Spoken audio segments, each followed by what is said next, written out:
Okay, for those of you who, for one reason or another, were not actually in class when we did this lab, this is basically going to be the video equivalent of what the students did in class. So if you'll just listen and follow along and then complete it according to my instructions, that'll be great. So this lab is titled Periodic Trends in the Solubility of Alkaline Earth Compounds. The alkaline earth metals, beryllium, magnesium, calcium, strontium, barium, and radium, are a reactive group of metals. If you guys will recall, those are your group 2 metals, okay, in column 2 on the periodic table. Because they combine easily with many other elements, they are not found on Earth in the form of their free metals. For instance, you're not going to just walk along and find a big chunk of calcium. I mean, it's just too reactive. It'll form compounds with things. So they exist in nature in the form of ionic compounds, such as calcium carbonate. Calcium carbonate is commonly known as limestone, marble, the white rock that you make the driveways out of, caliche, that kind of thing. So what they're saying, the point that they're making is that you're not going to have calcium by itself. It will be in a compound, okay? That's actually true of the alkali metals as well. They're even more reactive, so you're not going to find those, just hanging around by themselves in nature either. Okay, periodic trends are observed in the solubility of alkaline earth metal compounds. Solubility refers to a substance's ability to dissolve. You guys have probably all made Kool-Aid at some point in your life, and you know that sugar and the Kool-Aid mix dissolves in water. Okay, so they're soluble in water. They have a high solubility. Okay, but one of the periodic trends that we're going to look at actually today is how soluble are alkaline earth metal compounds that we get in the lab.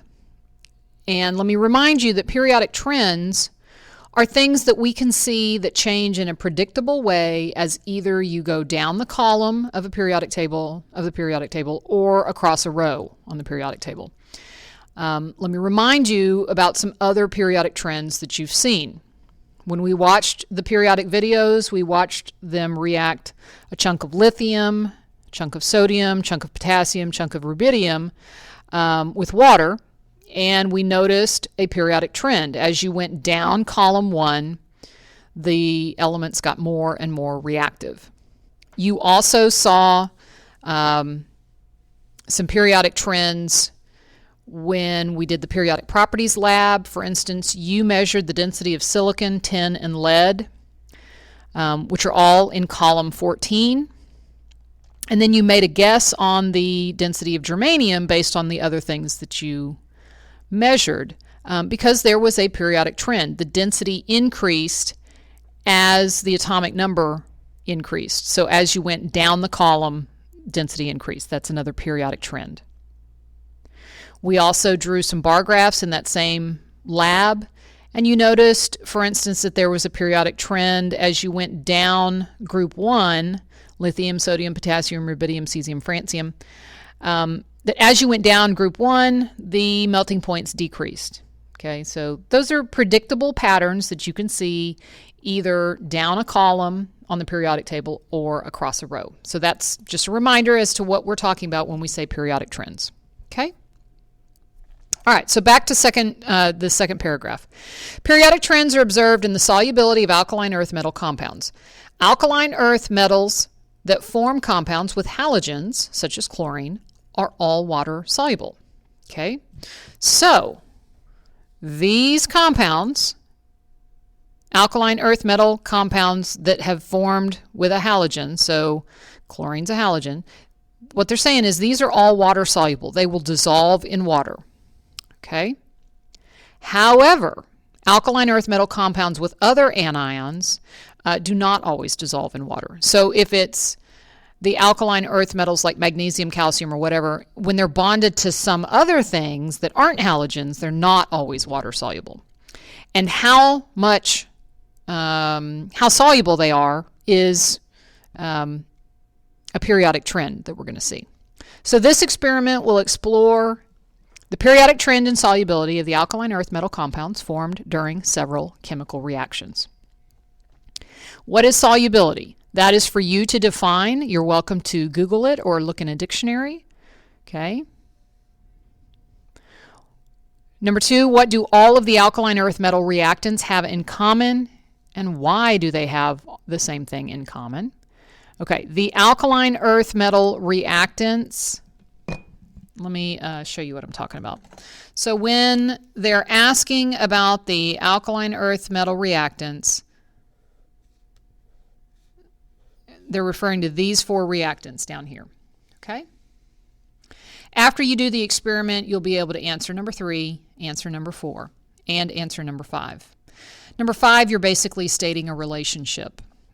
For instance, if you think back to the bar graph that you made in the periodic properties, if you got the statement right, you said something like, as atomic number increases, melting point decreases. Okay? So when you give me your final answer about a general statement, it's going to be something like, as the atomic number of alkaline earth metals increase, the solubility either increases, decreases, whatever. And that's going to depend on what you see in the lab. So let's get to the lab. So you have a data table that looks identical to a spot plate. Okay, so here's my spot plate that we're going to use. And I'm going to add the substances according to the pattern on the spot plate. I'm going to put 3 drops of everything. For instance, I'm going to put 3 drops of magnesium chloride here, 3 drops of magnesium chloride here, 3 drops of magnesium chloride here.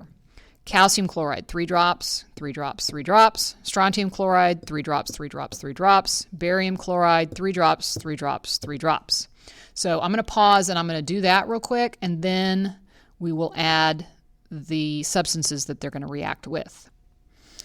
Okay, and as I add the last, that's barium chloride, 1, 2, 3, 1, 2, 3, 1, 2, 3. Okay, so I've got 3 drops. I know it's hard for you guys to see because all of my reactants, magnesium chloride, calcium chloride, strontium chloride, barium chloride, the ones across the top that contain my alkaline earth metals, and the reactants along the side, sodium carbonate, sodium sulfate, and potassium iodate, all of those are right now clear liquids. So it's kind of hard for you guys to see that I have, in fact, added 3 drops of everything. 3 drops of the alkaline earth metal compounds.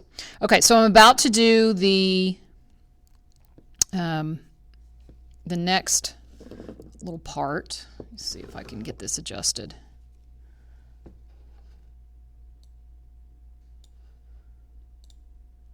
Okay.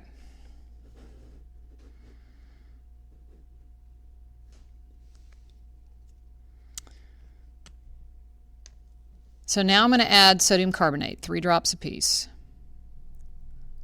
1, 2, 3.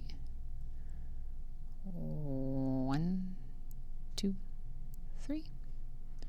1, 2, 3. 1, 2, 3. Okay. And it's kind of hard for y'all to see. Let me see if I, hang on, let me go turn the lights off and see if that helps at all. Okay, so yeah, that made that a little bit better. It might still be a little bit hard for you to see, but here is a little bit of a milky white precipitate, and then it's more obvious in the other ones. Okay, so we're going to move on and we're going to do sodium sulfate, 3 drops apiece. 1, 2, 3. 1, 2, 3. 1, 2, 3. 3. Okay. And last, I'm going to do potassium iodate. 1, 2, 3. 1, 2, 3. 1, 2, 3. And 1, 2, 3.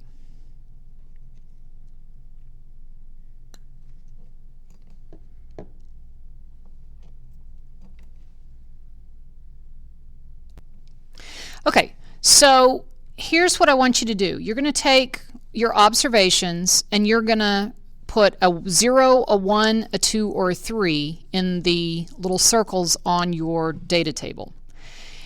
If you can't see a reaction at all, then you're going to put a 0. And on these 6 right here, I really can't see anything. So I'm going to put a 0.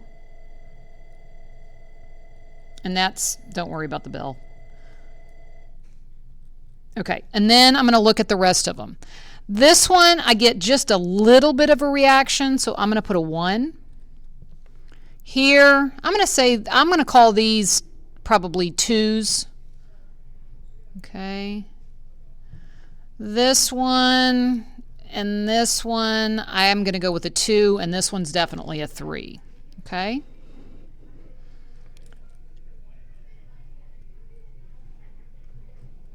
All right. So this should help you figure out which alkaline earth metal forms the most precipitates, because the milky white stuff is a precipitate. And basically, if it's forming a precipitate, it's not soluble. So you should be able to see that the barium chloride substances are the most insoluble substances because I get a precipitate every time. Okay? And that magnesium chloride is the most soluble because I barely get a reaction on any of them, and the only one I get even anything is this first one. Okay?